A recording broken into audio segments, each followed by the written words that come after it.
செய்தி சொல்லிட்டார் சாம்பு சிவையா, நீரோ பெரிய சிறு தொண்டர்னு. கடைசியா ஒரே ஒரு செய்தியை சொல்லி முடிச்சிடலாம்.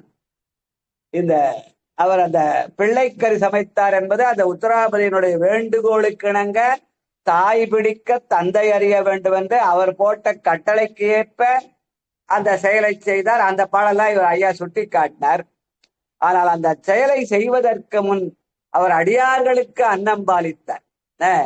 அவர் அந்த இது அரசனுடைய தொண்டுக்காக அங்க இது வாதாபி போய் போரிட்டு வந்து அப்புறம் இவர் அடியார் தெரிஞ்ச உடனே இவர் அடியார் படிக்க தொண்டு செய்வதற்காக அரசன் அவரை தன்னுடைய அரச பதவியிலிருந்து இது விலக்கு கொடுத்து அனுப்பிவிட்டான். அவர் அந்த என்ன பண்ணார், அங்கிருந்து வந்து அடியார்களுக்கு தொண்டு செய்தார். தொண்டு செய்கிற போது அடியார்களுக்கு எப்படியெல்லாம் உணவு அளித்தார் என்பதை இந்த புராணத்துல மொத்தம் 88 பாட்டு, அதுல 14வது பாட்டுல சொல்றார்.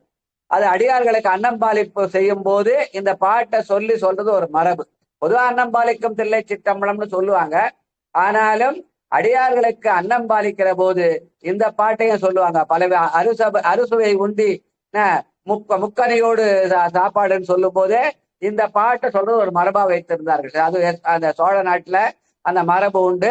செங்காட்டங்குடியில அந்த இது விழா நடக்கிற போது அங்க இருக்கிற இதெல்லாம் படைக்கும் போது இந்த பாட்டை சொல்லி உணவு படைப்பார்கள். அது திருத்தொண்டராயர் பாடத்துல 14வது பாடல்.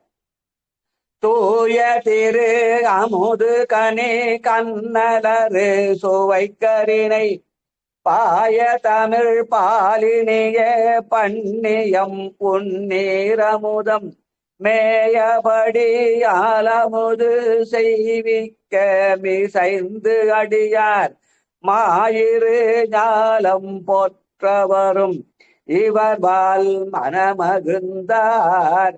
அடியார்களுக்கு அன்னம் பாலிக்கும் போது மனமகிழ்ச்சியோடு செய்வது. அப்படியே படைக்கும் போது என்னென்ன உணவு என்பதை பட்டியலிடுகிறார். நல்ல அமுது, கனி, அப்புறம் அறுசுவை கறி, நெய், பால், தயிர், அப்புறம் பன்னியம் என்ற அந்த பாயாசம்னு சொல்லுவாங்க. பன்னியம், உண்ணீர் அமுதம், இதெல்லாம் சேர்த்து வடபாயசோட சாப்பாடுன்றத நம்ம இப்ப சொல்ற மாதிரி அந்த காலத்திலே சேக்கிழார் பெருமான் அதை பட்டியலிட்டு இருக்கிறார். அது இந்த திருத்தொண்டராயத்துல 14வது பாடல். அடியார்களுக்கு அன்னம்பாலி சொல்லும்போது இந்த பாட்டை சொல்றது சோழ நாட்டு மரபுன்னு சொல்லுவாங்க. ஏன்னா அந்த நாட்டுல அங்கதான் அந்த செங்காட்டக்குடியில அதை செய்தார்கள். சோழ நாட்டு மரபிலே வந்தவர்கள் இந்த பாட்டை சொல்லி அடியார்களுக்கு அன்னம்பாலிப்பான்னு சொல்லுவாங்க. வாழ்க வாழ்க.